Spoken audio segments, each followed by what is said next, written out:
Is Haunted Hotel a Hazbin Hotel ripoff? No, obviously not. But this video says otherwise. Not really. Let me explain. So, Cartoon Universe, a huge YouTube channel that operates within the same space as I do, Animation Reviews, recently made a video with one of the hosts, Deep Cut, finally talking about what he thinks about Netflix's Haunted Hotel, where he kinda insert the idea that Haunted Hotel might be a Hazbin Hotel knockoff or ripoff. But judging based off the thumbnail and title, it's kind of obvious he's only using this as a clickbait attempt to garner in more engagement, which is understandable. I'm not mad at that. It's the fact that within his introduction of the video, he kind of cemented his claims of it being a ripoff without any real substantiation. And that's what we're really looking at for today's video. Since for the most part, it was a pretty standard, decent review one can do about the events of season 1 for Haunted Hotel. And the reason I even make this video is, for one, I made a poll about it in my community tab and y'all want to see it, and two, I just simply hate when people see two similar IPs or properties and just accuse the newer one of being a ripoff, because I find that intellectually lazy, to be honest. And with that being said, I'm your host Taken, and let's do some little reviewing around here. What's up guys, and welcome back to Cartoon Universe. Today I finally want to talk about Haunted Hotel. And I know I probably should have done this like back when the show actually aired sometime last year, but to be honest, there was just a lot going on at that time and I didn't have a chance to get it out, and in the polls you guys still voted for me to make this video, and I can see why after giving the show a second shot. For those who don't know, Haunted Hotel is a Netflix series created by Matt Roller, who is an alumni from Rick and Morty, with Dan Harmon himself also being an executive producer. But with the title Haunted Hotel and the story being about a family living at a haunted hotel with a demon named Abaddon, a lot of people see it more as Netflix's attempt to get the audience from Hazbin Hotel. That makes no sense. And who are these people you're referring to? I've seen no one make any claims similar to that. And besides the name, you have to really grasp at straws to find any similarities among the shows. As someone who watched both shows repeatedly, both shows have their own unique identity, with rarely any overlap among them. Even giving a basic synopsis of both series, the difference is literally night and day. Hazbin Hotel is about Charlie Morningstar, the Princess of Hell, running a rehabilitation hotel in an attempt to redeem sinners so they could get into heaven to stop heaven's annual genocide with their exterminations. And Haunted Hotel is about a family moving into a haunted hotel that was passed on from Nathan to his sister Catherine, and now she has to figure out how to run a successful hotel while coexisting with the ghost and whatever paranormal activity is going on. While Hazbin Hotel is literally a musical and Haunted Hotel is just a animated horror comedy. And this last line of Netflix trying to get the attention of the audience from Hazbin Hotel, again, I just don't know what you mean by this. Is there an article or tweet, an interview that allure the fact that Matt Roller was heavily influenced by Vizzy Pop's work? I don't think so, and you didn't provide any sources. And when it comes to Hazbin Hotel and Haunted Hotel, each series provides their own narrative experience. You're not getting a similar story. If anything, this show is just Netflix's attempt of garnering the audience from Rick and Morty. Like you said earlier, Matt Roller was an alumni writer for Rick and Morty, with Dan Harmon being the executive producer of this show. And similar to Rick and Morty, Haunted Hotel prides itself on having episodic stories with an overarching narrative. It primarily focuses on the adventures that the family will go upon living at the hotel, unlike Hazbin Hotel, where each episode drives the narrative forward in a serialized manner.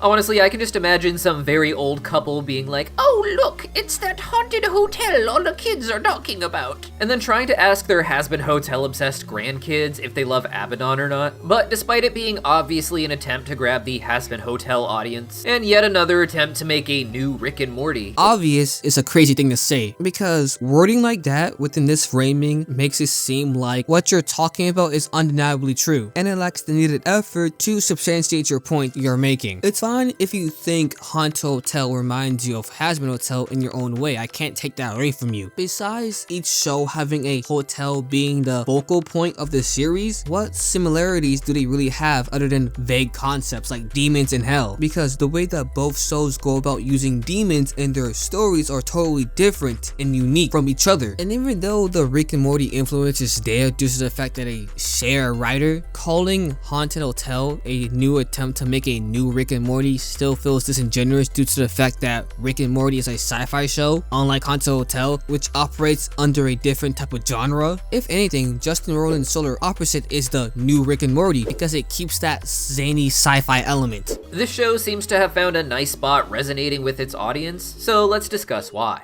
The story is about the Freeling family, with the mother Catherine divorcing her husband and moving into this haunted hotel that was left to her by her dead brother. Since it's a haunted hotel, her dead brother Nathan is actually still there as a ghost, along with a large cast of supernatural entities, most of whom were humans that died there. She's joined in running this hotel by her son Ben and her daughter Esther. And instead of another ghost rounding out the cast, we actually have the demon Abaddon trapped in a human body. And very specifically a child's body, so of course shenanigans will ensue. To try and get that Hazbin Hotel feel, we even get the first episode really showing off this interesting wallpaper around the hotel, very similar to the demonic hotel wallpaper that we see in Hazbin Hotel. Trying to get that Hazbin Hotel feel, the Underville Hotel and the Hazbin Hotel are two completely aesthetically different looking buildings, from the interior and the exterior. The common complaint I've seen with Hazbin Hotels like character designs or simple designs in general is that there's too many red, as we see in the clip you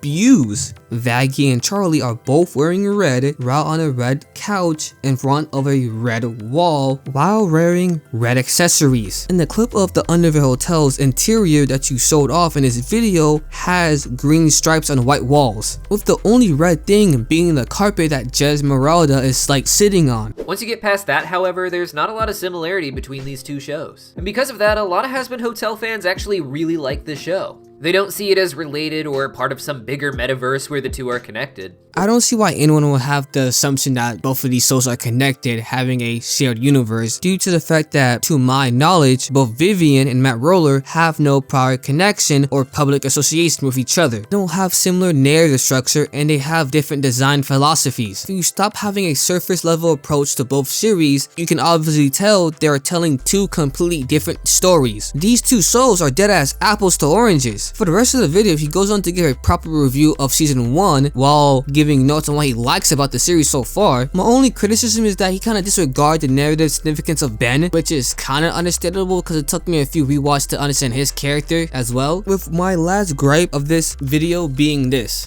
To be honest, I feel like the show would have been an even bigger success if they just focused on Esther and Abaddon, making the entire show about this unique friendship instead of trying to make it about the entire family, with Esther feeling like something of a subplot that became bigger in the finale. The reason I totally disagree with this statement is that what Haunted Hotel did great was, among a 10 episode long season, they managed to incorporate every family member and develop them in a way that each viewer can be attached to each member without feeling left out. And the show truly hits their stride when they're displaying their family dynamics among each of the characters. Having the entirety of season 1 be focusing on Abaddon and Esther ruins that. It's taking away that charm that season 1 provided. The sense of family is what the overarching theme of Haunted Hotel really is. The sense of community and belonging. And I understand that Deep Cut loves Esther, but the reality is, besides Abaddon, the most narratively important character is Nathan. The revelation of his suicide was the biggest plot twist within the show, with how he died exactly still being a mystery. And I think, to be honest, the writers give enough attention towards Abaddon and Esther's relationship for the entirety of season 1 up until that finale. The reason this moment works is because for the relationship to be a quote-unquote subplot, it simply rewards those viewers who actually paid attention and makes the rewatch more valuable. It's similar to Rick and Morty in that regards. So yeah, that's it for today's video. Similar to my G.I. Robot video, I hate it when people absurdly accuse a show or character to be a ripoff or accuse it of being directly inspired by a previous existing show or character without any rational evidence to support that claim. I can make any two shows sound exactly alike based on how I'm working wording it. For example, can you name a show about a high schooler who gains the power to fight ghosts while being dressed in black and white? If you said Danny Phantom, no, I was talking about Bleach. You see how easy that was? And you know how stupid I sound if I say Danny Phantom was inspired by Bleach? And that's the point I'm trying to make. In the context of Hazbin Hotel and Haunted Hotel, these are two completely different shows with no overlap with each other. It's fine to compare and contrast them, but let's not discredit Haunted Hotel, because especially to me, season 1 of Haunted Hotel clears season 1 of Hazbin Hotel, but that's a conversation for another day. I'm your host Taken, and we do a little reviewing around here. Peace out.